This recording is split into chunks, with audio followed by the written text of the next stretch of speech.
All right, I'm going to delete this and get the rectangle tool. And if you don't have a document open, please open a document and work along with this.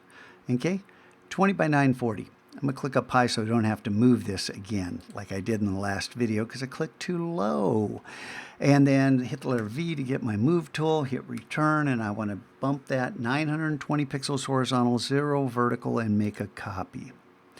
Now, you have to go under Object, Blend, Blend Options. We have to tell, before we can blend, we have to tell Illustrator what it is we want, or it's just going to use the last settings. And chances are the last settings won't work. In this case, they do work, but I want you to understand how to do this. Under spacing, you probably have smooth color here by default. I don't know. And think about this. Color, you can blend between colors and shapes as they move, and you don't have to use the same shape on either side. Think about that. Okay, there are lots of options here, but I just want to move a single shape from one side to the other, not along an arcing path, although very cool. Do you want them to stay vertical, or do you want them to arc with the path? Ooh. Scotchko, how do you do that? Hey, we'll get there, okay? Not today. Okay, so how many steps? Now, I told you I did the math. There's 24 total, so I want Illustrator to do the middle 22. Set that up, click OK. Then, you can't just blend with one object selected. You have to select them both. It's blending between multiple objects. Then come up to Object, Blend, Make. And it's like Object, Live Paint, Make, right? Boom. Illustrator automatically does everything for us exactly as we told it to do, and it worked perfectly because I told it what to do. Okay? I did the math. So now this, if I deselect and select it, it's already grouped, only it's more than grouped. It is an object wrapped in an enigma. And I call it an enigma because what the heck? Sometimes when I come up here, expand appearance is active. And sometimes just expand. I don't know why. That's the enigma for me. And coming up when we move to Photoshop, there's another enigma. You saw how our checkerboard worked. I'm going to click Expand. Expand Object and Fill. Click OK. Click away. Click once on it. Oh, it's still an object, but it's an object without that line going across it. Ungroup. Shift-Command-G. And now click, and you can select an individual object and look up here, and you can see that indeed the X is 192. Okay? And I changed my registration point to that upper left-hand corner. If I click on this one, 192 and 20, 232, 20, or excuse me, 40, 272. I think you see where this is going, to 12. There we go, 312. So these are perfectly spaced. Let's click on all of them, hit Command-G, and then do our trick with the artboard because I want you to get used to this. This is group, double click. And if your artboard went around one little column that you clicked on, it's because you didn't group them all. The artboard tool says, you want me to wrap myself around that object. I'll do it.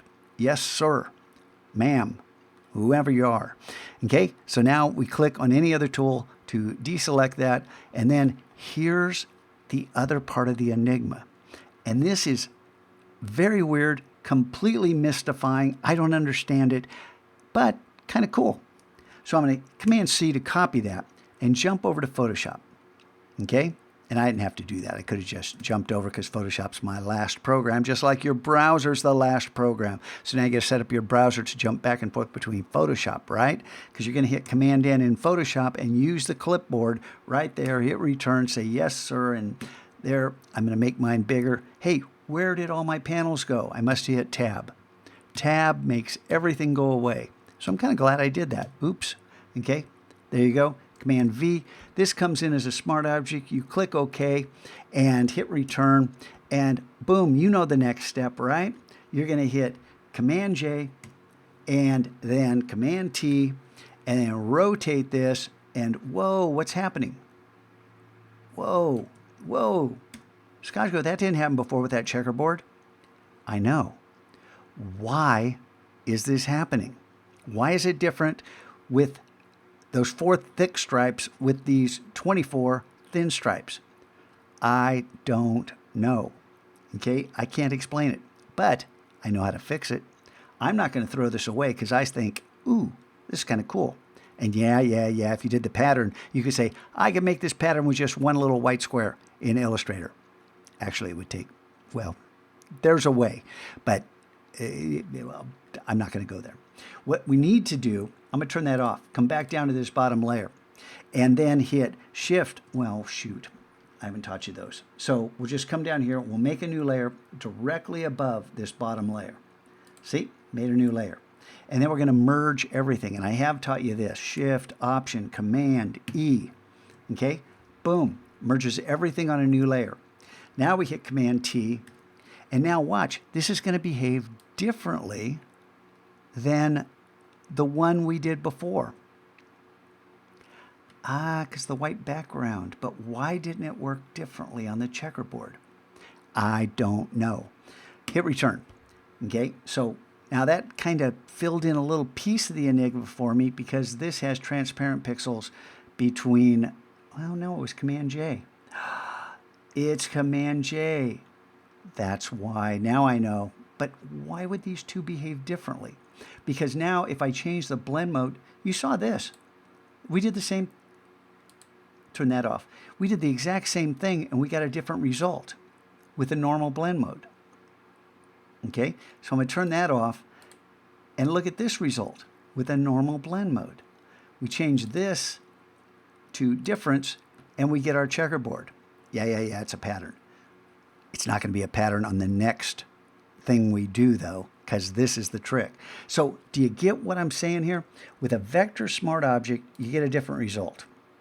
And then what happens if we, that one, we're in the wrong layer. Change this. We can come down to difference. It makes the exact same thing here, but if I turn this off, it just turns into lines.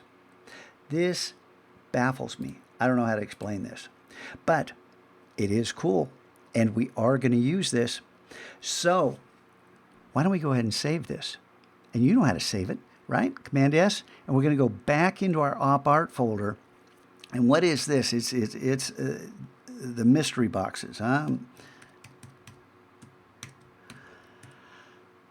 And I don't know what's going on. That's my enigma. So we'll save that PSD, and then we can come back to Illustrator. And I'm not going to save this yet. Well, let's go ahead, Command S, and we can do a save as. And we'll call this mystery boxes. And remember, if we save the Photoshop out first, the Illustrator always remembers. And that way we've got the same file twice saved in the exact same place with the exact same name with a different extension that allows us to figure this out as much as we can. Why, oh why does the smart object behave so differently between the checkerboard that we made with the 8 columns and this one with the 24? If anyone can explain that to me, I'm all ears. I want to know.